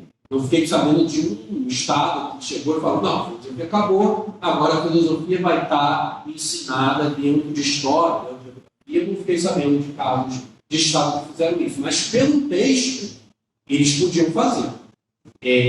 No entanto, a reforma começa a acontecer de fato a partir, não do governo Temer, mas a partir do governo Bolsonaro, que no momento Temer ainda a coisa começa a se estruturar para acontecer. Então, o ritmo de implementação faz com que a reforma comece a ser implantada dentro do governo Bolsonaro já, e de forma que não é igualitária. Vai ser diferente nos estados. O texto da reforma coloca que os estados vão ter certa autonomia para implementando o processo, não só em relação ao período, mas também em relação a como vai ser esse remodelar. Né? Então, o governo Bolsonaro, que começa a implementar a reforma, aí também é interessante colocar. Se a gente tem, em 2008, um governo com uma característica mais progressista, que permitiu a lei de obrigatoriedade se dar, a gente depois teve o governo Temer, que já é um governo que a gente pode criticar de muitas formas, e que vai ser piorado como entra a extrema-direita no poder. E uma extrema-direita que não faz nenhum disfarce, porque o governo Temer, que entra após o golpe institucional lá, ele ainda tem ali uma máscara, um disfarce no sentido de não. Estamos aqui tentando conciliar os interesses da sociedade, entrar no processo de golpe, mas ainda tinha um discurso democrático, entre aspas. Com o Bolsonaro, não. O governo Bolsonaro faz questão de defender que o que ele prega para a sociedade é um governo mais autoritário mesmo, que inclusive se inspira muito em 64, se inspira muito no momento da história brasileira, onde, para a área da educação, a filosofia e a sociologia foram expurgadas da escola. Não da escola da elite, mas da escola do trabalhador. A filosofia e a sociologia foram colocadas lá. E, inclusive, a gente tem umas falas também aqui que eu acho que vale falar aqui do governo Bolsonaro. O Bolsonaro, em 2019, nas redes sociais, a rede social virou o canal principal, né, de comunicação do governo, sobretudo o Twitter, né, que depois foi comprado pelo Elon Musk, que também tem um pensamento bem alinhado à direita, muitas vezes à extrema-direita. Então, Bolsonaro, em 2019, ninguém quer saber de jovem consenso político. Ministro do Bolsonaro, o Abraham, ele coloca o seguinte: alunos já matriculados não serão afetados. O objetivo é focar em disciplinas que gerem retorno imediato ao contribuinte, como veterinária, engenharia e medicina. Isso ele um texto que estava se discutindo as importâncias da disciplina e a questão de uma fala que eles tiveram de não dar dinheiro para cursos que não têm retorno, cursos que não servem para nada. Ele faz essa fala. Inclusive, citando explicitamente curso de filosofia na época. Então, esse governo tinha ali a perfeição no que diz o papel de ser um implementador das reformas, não só do ensino médio, mas do ensino médio também. Se o Temer ele passa legalmente essas reformas, o governo do Bolsonaro era um governo perfeito para abrir as porteiras. Eles mesmos assim, falaram isso, nós vamos abrir as porteiras, a gente vai passar o rodo compressor. E foi isso. Esse governo, ele possibilitou aí a implementação da reforma, que se deu em ritmo diferente entre os estados. Alguns estados foram logo de imediato fazer a reforma. A gente tem o Paraná ele vai muito rápido fazer a experimentação da reforma lá. Não é à toa que vai ter o coletivo de humanidades de lá, que eles são o primeiro a receber a porrada da reforma. Então, começa forte lá, outros estados também começam a avançar. O Rio de Janeiro é um pouco mais lento, não porque a gente tinha um governo mais progressista, mas porque no Rio de Janeiro a gente vai ter uma situação que é governador preso, secretário de educação preso, e aí tudo isso vai fazer o processo da reforma atrasar. Inclusive, a gente da SEAP conseguiu conversar com os secretários, que era o Conde de Bittencourt, a gente conseguiu fazer uma reunião com ele junto com a BEX, e na época falou, a gente não vai fazer a reforma agora porque a gente está rearrumando a casa. No caso, o anterior, o secretário anterior a ele, que era o Pedro Fernandes, tinha sido preso, e o governador, o Whitson também tinha sido preso. Então, o Conde de Bittencourt falou, não vai rolar a reforma nesse ano. Mas em 2020, depois 2020, 2021, depois ele sai também, abre espaço para um outro economista, a reforma anda, mas ela demora lá no Rio de Janeiro. E aí tem, inclusive, um cronograma, né? Um ritmo diferente, mas tem uma portaria, que é a 521, publicada em 2021, que diz que todos os estados têm que se adequar para 2024. Então, era ritmo diferente, mas tinha aí o teto de 2024 para a reforma se cair em qualquer lugar. E aí a reforma avançou, e agora eu vou falar aí justamente do cenário do Rio de Janeiro. A gente teve essa reforma se dando depois de um cenário muito interessante para a gente também. Se a reforma vem depois de um cenário interessante no nacional, a gente pode dizer que a reforma também veio depois de um cenário interessante aqui no regional também, porque a gente tinha a lei de obrigatoriedade no nacional, a gente tinha no Rio de Janeiro uma situação que não era muito confortável, porque o governo tinha jogado a filosofia para um tempo só, está nos 3 anos, mas está um tempo só. Em 2016, a gente consegue, através de uma greve e através de um apoio dos estudantes, através de ocupação de escola, reverter isso. A gente consegue colocar no matriz curricular 2 tempos. Então, o cenário melhora muito para a gente. Professores que estavam divididos em um monte de escola começam a ficar em escola só. Professores que davam aula de um monte de disciplinas que não eram as disciplinas, eles começam a dar aula de filosofia. Professores que tinham dezenas de diários começam a ter menos diário para conseguir trabalhar com mais qualidade. No entanto, é em 2016 que começa a passar o texto da reforma e a reforma vai se efetuar mais para frente, mas também é mais para frente que essa obrigatoriedade vai valer. Então, 2017, 2018, a gente tem um cenário bom para a gente aqui, porque a gente tem os 2 tempos todos os anos, mas aí a gente já tem aí, a partir de 2021, foi publicado pelo Conselho Estadual de Educação, que é todo infiltrado nos interesses privatistas e pelo governo liberal, uma deliberação que é a 398, que abriu as portas para a reforma aqui, garantiu que a Secretaria fizesse a reforma aqui. E começou já em 2021 já a ser ventilado, essa é a grade aqui do Estado, e vai ter um corte para a filosofia e sociologia de 2/3 das aulas. filosofia vai estar só no primeiro ano com 2 tempos, sociologia só no terceiro ano com 2 tempos.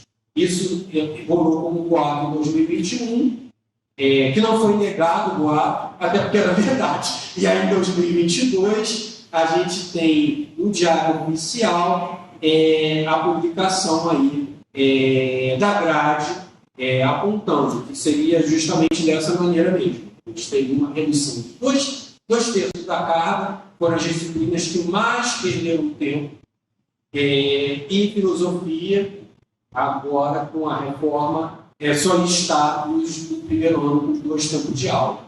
E aí, o que eu falei que as pessoas ainda estão muito perdidas e a gente tem uma especificidade em relação a isso? Porque foi um processo gradual. Então, muda em 2021, em 2022, muda em 2022. No entanto, muda para o primeiro ano, o segundo ano, o terceiro ano, não muda que eles estão ainda na grade antiga. Em 2022, eles ainda estão na grade antiga. Então, o professor de filosofia, em 2022, não percebe mudança. Não muda. Então, ele olha para a grade e fala, não mudou nada. Estou aqui com todos os meus tempos, com todas as minhas turmas, nos 3 anos com 2 tempos. O professor de sociologia já é uma porrada, porque já perde 2 tempos ali no primeiro ano. Porque muda para ele. A grade deles não tem no primeiro ano. Aí, em 2023, que é o ano que a gente está, nesse momento da fala aqui, muda para a gente perde 2 tempos no segundo ano. Mas a gente ainda está no terceiro. Então, estamos no primeiro ano, estamos no terceiro, então tivemos uma perda, mas ela não é absurda.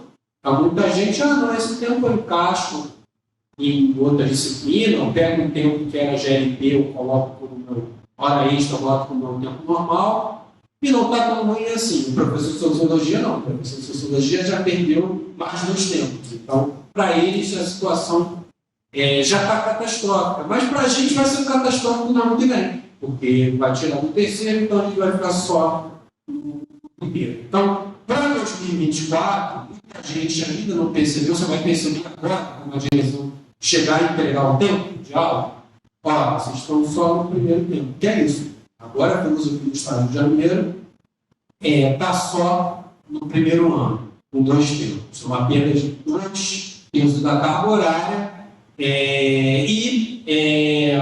O que já está sendo colocado é o seguinte: o déficit de professor vai cair extremamente. Então, esse déficit que hoje existe na rede, a rede precisa de professores de filosofia e sociologia, vai diminuir muito, se não acabar. Pelo menos em alguns lugares, nos lugares mais metropolitanos, vai acabar. Porque é um 2/3 de necessidade. Né? E os professores que já estão na rede, eles vão ser obrigados a lecionar outras disciplinas. Sobretudo, as disciplinas inventadas, né, como estudos orientados, como projeto de vida. Projeto de vida tem 2 tempos, nos 3 anos. Nos 3 anos tem 2 tempos. Em filosofia e sociologia não tem 2 tempos. Projeto de vida, que pelo nome a gente pode pensar, não, projeto de vida é legal, para você pensar a sua existência, para você pensar a sua autoconstrução, como lá o Nietzsche, o autoconstruir-se. Não, projeto de vida, mas dentro de um paradigma empresarial, dentro da lógica do empreendedorismo. Você se construir enquanto empreendedor, não enquanto um ser humano. Então, projeto de vida tem 2 tempos, então muitos professores, sobretudo de sociologia, professores já estão mais encaixados no projeto de vida do que em sociologia. Tem escolas, por exemplo, no ensino normal, que sociologia estava no terceiro, não, estava no segundo ano, não tem, porque não tem, simplesmente os professores entraram no hiato, eles ficaram entre uma grade e outra, que não tem aula de sociologia. eles estão dando aula de outras disciplinas que não sociologia. A gente vai ser obrigado também a pegar essas disciplinas e disciplinas eletivas, muitas vezes também, disciplinas eletivas como o que rola por aí, meu lugar turístico. Então esse aí é o cenário, é o panorama que muitas pessoas também não estão olhando ainda com muita firmeza, com muita sensatez, porque a gente também está meio num momento de entendimento mesmo. Por quê? Teve reforma, os movimentos sociais bateram pesado na reforma, teve um grande movimento de reforma da NEM, tem até um bom documentário do Pronzato, com a fala da Leocar, onde a gente falando que levou essa discussão para o nacional, e a reforma ficou muito mal vista, e com a mudança de governo, um governo bem mais progressista que o anterior, houve uma pressão do governo para, vamos revogar a reforma? Não. O governo optou pela revogação. No entanto, abriu uma consulta lá em 8 de março para ver o que poderia mudar na reforma, ou seja, propôs uma reforma da reforma. Dentro dessa reforma da reforma, dentro da consulta que aconteceu através de audiências públicas em alguns lugares, audiências públicas muito vezes virtuais, fechadas, como aqui no Estado do Rio de Janeiro, uma consulta pública também que era virtual, ou seja, uma consulta que muita gente chamou de fake sulta. Tem até um texto falando um texto bem interessante falando desses processos de consulta pública virtual, que acaba não sendo uma consulta pública, né? Um texto que se chama Participacionismo, e o resto do nome não lembro, mas justamente o texto faz a crítica a esse tipo de processo. A reforma não só começou com esse processo lá na frente, a BNCC foi guiada por esse tipo de lógica, como agora também a reforma da reforma teve o pontapé inicial de mudança dela, foi isso. Foi consultas, mas consultas que eram públicas, mas virtuais e tendenciosas. Tivemos resultado da consulta. O resultado da consulta tiveram avanço, a gente teve avanço, e a gente teve aí um projeto de lei em cima desse resultado da consulta. Os avanços, a gente pode destacar alguns aqui em relação ao ensino de filosofia e sociologia. A ampliação da carga horária da formação básica de 1.800 para 2.400 horas. A desculpa dos estados para cortar tempo de filosofia e sociologia e outras disciplinas é o seguinte: reduziu o espaço para as disciplinas da formação básica. Logo, a gente vai ter que cortar. Não tem, mesmo se a gente queira, não tem espaço para todo mundo.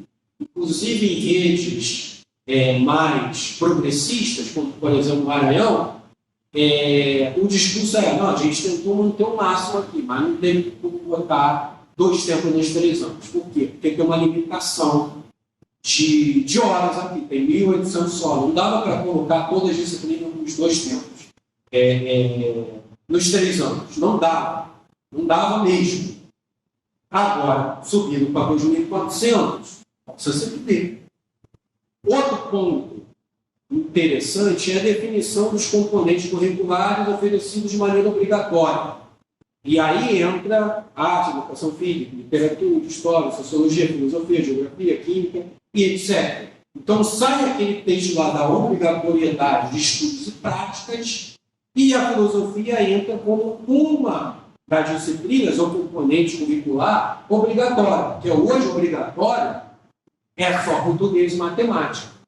Então, inclusive, isso gerou um mal-estar recentemente. A gente teve uma greve do Estado, a greve do Estado apontou para a secretaria, a gente quer 2 tempos de aula para todas as disciplinas obrigatórias no ensino médio. O CEP apontou isso para a secretaria.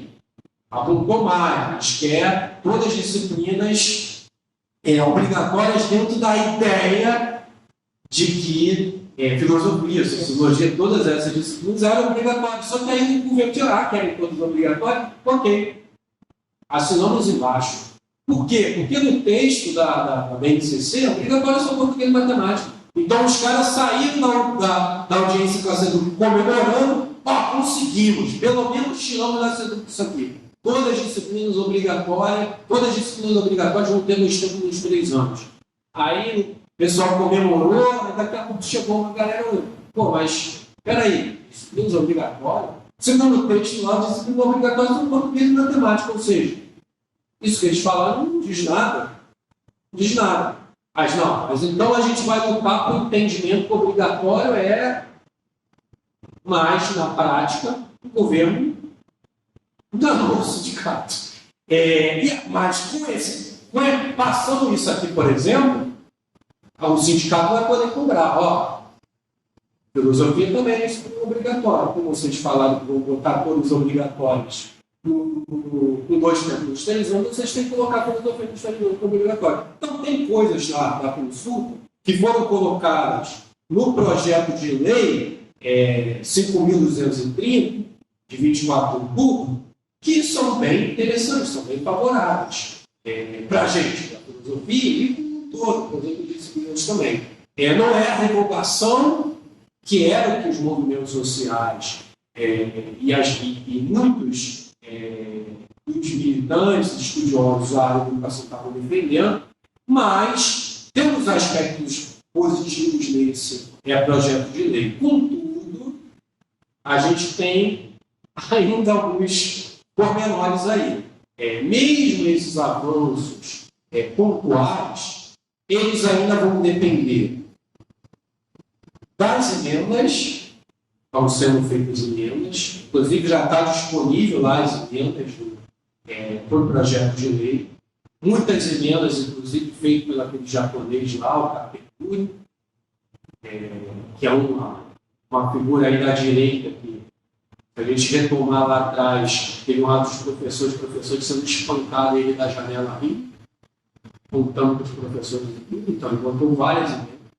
Temos várias emendas de político de direita, de extrema-direita, que esses pontos positivos aí vão por água abaixo, essas emendas de passo.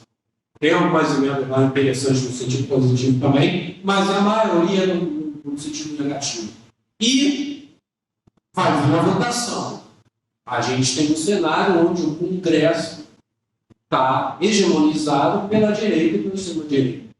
Então, o cenário não é bom. A gente tem um projeto de lei que pode trazer um alívio para a gente, pode trazer uma atenuação da porrada que a gente levou, mas ainda depende de passar no Congresso. Então, nem isso a gente tem garantido. Frente a isso, o que a gente tem aí colocado para o professor de filosofia aí para agora, para 2024? A gente tem a manutenção dessa grade que está aí. Tem um professor na escola que chegou, professor, agora, ano que vem, já vai ser diferente, né? Porque o governo derrubou. Não. Por enquanto, não mudou nada. Por enquanto, continua 2 tempos só no primeiro ano. Mas e o projeto de lei? Então, vai ser votado. Pode ser que tenha avanço, no sentido de abrir espaço para ampliar a carga horária da educação básica, dos componentes de educação básica. No entanto, se abrir, vai depender dos estados fazer a modificação. Então, mesmo se a gente tem um cenário favorável garantindo por essa modificação de lei, a reforma da reforma, a gente vai depender do estadual. A gente vai depender que o governo, a SEDUC, queira mexer na grade. Eles podem, inclusive, não mexer nada, não criar nada. Então, vai depender de uma pressão nossa, dos estados, para que a gente recomponha o que a gente perdeu. Ter 2 tempos, o cenário mais ideal, 2 tempos no primeiro, no segundo, no terceiro ano. E aí, em relação a isso, eu acho que vale dizer algumas coisas. Eu falei que minha fala não vai ser uma fala fatalista e triste. As coisas a gente consegue com. Foi assim em 2016, que a gente conseguiu os 2 tempos nos 3 anos, e vai ser agora. Se o projeto de lei passar ou não passar, qualquer reestruturação, recomposição dos tempos de filosofia, a gente vai conseguir com muda. E aí, a gente tem um cenário que, por mais que tenham muitos ataques, por mais que a conjuntura não seja boa na Câmara, por exemplo, que vai votar esse PL, a gente tem esse cenário positivo que o Marcelo falou. A gente está melhor do que estava antes. A gente tem 10 anos para melhorar essa situação. A gente tem mais professores de filosofia nas escolas, a gente tem mais professores de filosofia nas universidades, a gente tem mais professor concursado dentro dos estados que não vão sair de uma hora para outra, vão estar lá perturbando, mesmo se tirasse a filosofia, os professores continuariam lá dentro para lutar e retornassem. Então, é um momento para a gente se organizar, é um momento para a gente se mobilizar, é um momento para a gente lutar. E aí eu acho que a gente pode aproveitar esse momento justamente para colocar um chamado nesse sentido. A gente fez aí, acho que foi em 2019, o VProfil, que a gente conseguiu reunir todos os departamentos de filosofia aqui do Rio de Janeiro, conseguiu levar outros grupos de ensino de filosofia e sociologia para estar se encontrando e estar discutindo a defesa do ensino de filosofia no Rio de Janeiro. Por que a gente não pode se reunir nesse sentido de novo, parar os laboratórios, os departamentos, a CEAF, chamar o COF também, todo mundo se reunir para discutir essa pauta de recomposição da carga horária de filosofia nas escolas, dentro dessa composição que o Marcelo colocou, 2 tempos, professor de filosofia dando aula de filosofia, não abrir espaço para professor que não tem formação de outras coisas para a filosofia, porque aí a gente não dá espaço para o mercado de trabalho para professor de filosofia, que a gente tem que pensar nisso sim. Porque é triste ver uma pessoa formada falando, cara, não tem futuro mais, uma pessoa que está se formando, os estagiários estão fazendo residência, falando, triste é que a gente não vai ter mais como trabalhar com filosofia. Então, imagina, a pessoa ficar 4 anos estudando filosofia para chegar e não poder dar aula de filosofia. Isso é um absurdo. A gente não pode deixar isso acontecer. E aí a gente precisa se organizar. Eu acho que a gente tem que perder a paciência, no sentido de...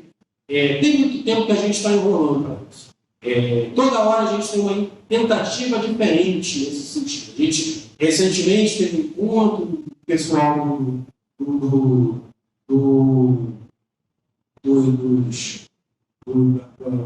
ensino à distância, sei que foi até o João do CEPET, que foi representando lá dos mestrados profissionais, aí teve mais uma tentativa, vamos tentar organizar os professores de filosofia, mas aí também não deu muito certo. Tem uma galera que tentou por dentro da UPOF, a coisa do GT, tem uma galera em nível nacional tentando puxar alguma coisa, a gente tem a Profib, tem em São Paulo também, a associação lá. Eu acho que a gente tem que tocar isso aí. Eu acho que não tem mais como fugir disso.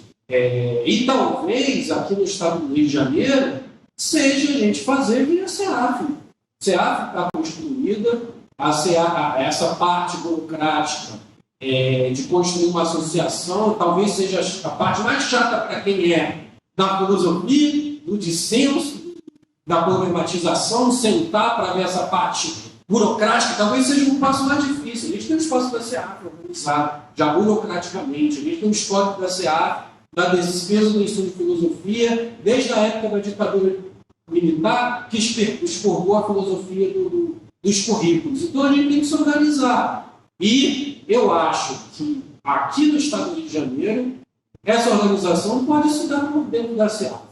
Eu acho que a gente tem que chamar a galera para compor a CEAF, e para se organizar em torno da SEAP para tocar essa luta. Eu acho que a gente pode propor isso, talvez no próximo FEPROFIL, a gente organizar um FEPROFIL e dentro desse FEPROFIL, conversando com os departamentos, conversando com os laboratórios de ensino de filosofia e conversando com os professores de filosofia que vão estar presentes, abrir para eles, a gente quer transformar a SEAP nesse espaço de luta concreto que a gente sempre fica tentando idealizar para acontecer e nunca acontece. Eu acho que a hora é essa, porque se não for agora, a gente vai esperar ter o refluxo, porque esse momento de a gente estar organizado, forte, por conta desses 10 anos da obrigatoriedade, ele vai ter um refluxo. Se essa reforma permanecer do jeito que está e as coisas permanecerem do jeito que está. Então, o momento de se organizar e se mobilizar é agora. A gente tem que se organizar agora. E aí, para fechar essa minha fala, eu falei que eu queria realmente falar positivamente, não vincular a minha citação, a minha fala é nesse sentido. Eu acho que é o momento da gente se reunir. Aqui no estado do Rio de Janeiro, a gente tem umas organizações a nível nacional, a gente tem outros estados de mobilizações também. Eu acho que depois, posteriormente, eu acho que a gente tem que sentar com essa galera também, pensar o nacional, mas a nível estadual, eu acho que a gente tem que começar a tocar isso a nível de organização aqui, através da SEAP. A gente não tem mais tempo a perder, eu acho que a SEAP já tem um histórico de lutas, já tem essa organização burocrática também preparada para a gente tocar a nossa luta de defesa do ensino de filosofia aqui no Estado. Temos muito corpo para isso, de estudantes, de professores, e vamos ter o apoio da sociedade se a gente estiver organizado e mobilizado. Então, eu fecho minha fala nesse chamado, no chamado para o professor de filosofia, para o estudante de filosofia também, que eu acho que a gente tem que envolver, eu acho que a gente tem que abrir para o estudante na graduação, estar participando também, para a luta, para construir essa organização de luta e mobilizar em torno dessas pautas. Então, fecho minha fala aqui, agradeço a oportunidade, essa fala vai ficar gravada, então fica aqui o meu chamado para os professores e para os estudantes de filosofia se organizarem, se mobilizarem, que esse é o momento, esse é o kairos, não vai haver outro, pelo menos numa janela de tempo breve. Então é isso. Valeu, pessoal.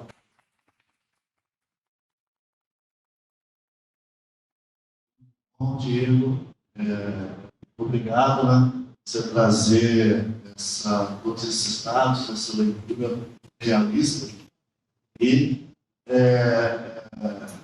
de fato, né, como é o título do nosso 20º encontro, né, os desafios do ser professor.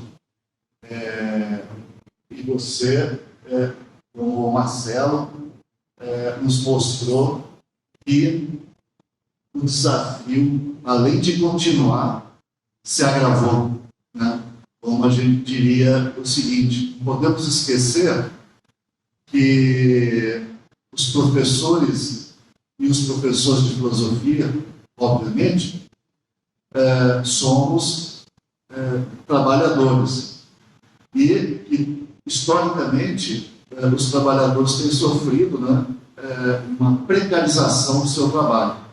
No Brasil, a gente pode dizer que a precarização do trabalho docente se inicia justamente a partir da década de 70, se agrava a partir da década de 90, com uma perspectiva mais neoliberal, né?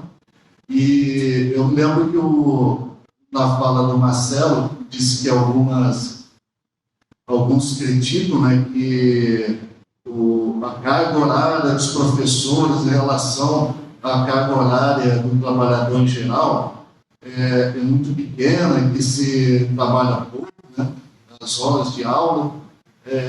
Isso mostra um completo que é uma categoria privilegiada, né, é uma elite, e mostra um completo desconhecimento do que é o trabalho docente, né?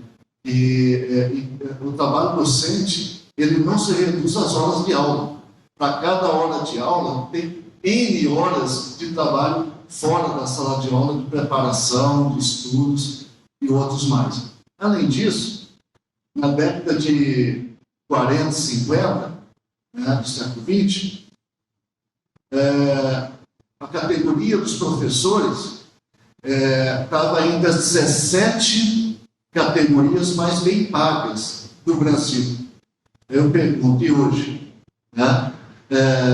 Só que na época, o professor tinha liberdade de cátedra.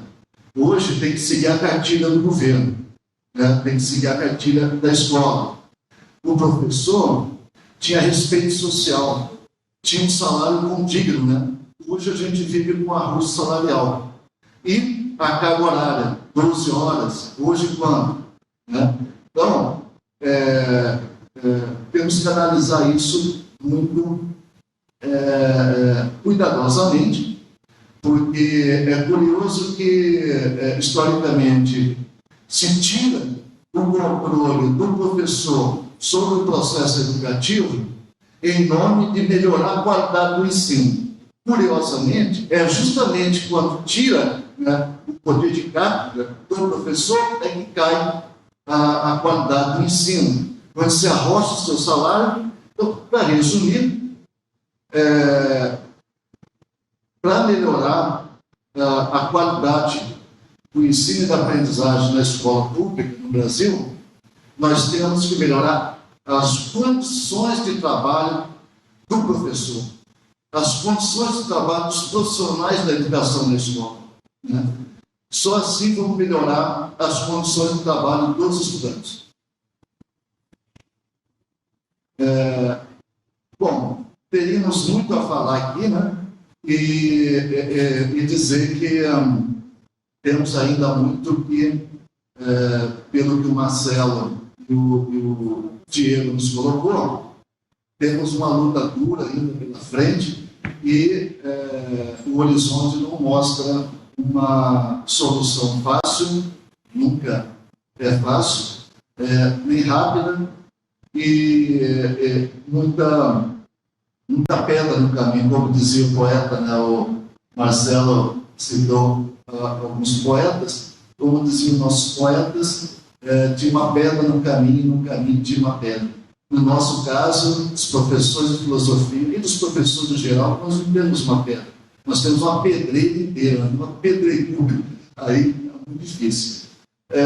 Infelizmente, dada a nossa adiantada da hora, não vamos poder fazer a tradicional abertura para eventuais debates, né, e questões e as considerações finais dos nossos debatedores. Então, eu vou, antes de encerrar, né, a nossa parte hoje do evento, a parte da manhã, mas eu lembro que o evento continua ainda hoje, na parte da tarde, a partir das 2 horas, aproximadamente. Nós vamos ter aí, na continuação desse debate sobre os desafios do ser professor, professora, a participação na parte da tarde da professora doutora Dirce Solas, né? Também membro da diretoria da CEAF, professora aqui da Unirio e coordenadora do laboratório de filosofia e ensino do EPFIL aqui da UERJ. A participação da professora doutora Valéria Vil, da Unirio, e do professor Edgar Lira, professor da PUC Rio de Janeiro. E vamos ter a mediação na parte da tarde do professor doutor Vladimir de Santa Fé, da CEAF, e contamos aí com a participação e a presença de vocês online, né? Que o evento vai estar sendo gravado, e então com a audiência de vocês mais à tarde. Tá? Muito obrigado, Marcelo, pela sua disponibilidade. Sei que você está numa vida aí complexa agora, né? Curso e várias coisas, né? A nossa presidente, né? Jacira, e ao nosso querido Diego, né? Também colega da CEAF, professor. Então, grupo encerrado a nossa fase da manhã do 20º encontro de professores de filosofia do Estado do Rio de Janeiro. Muito obrigado.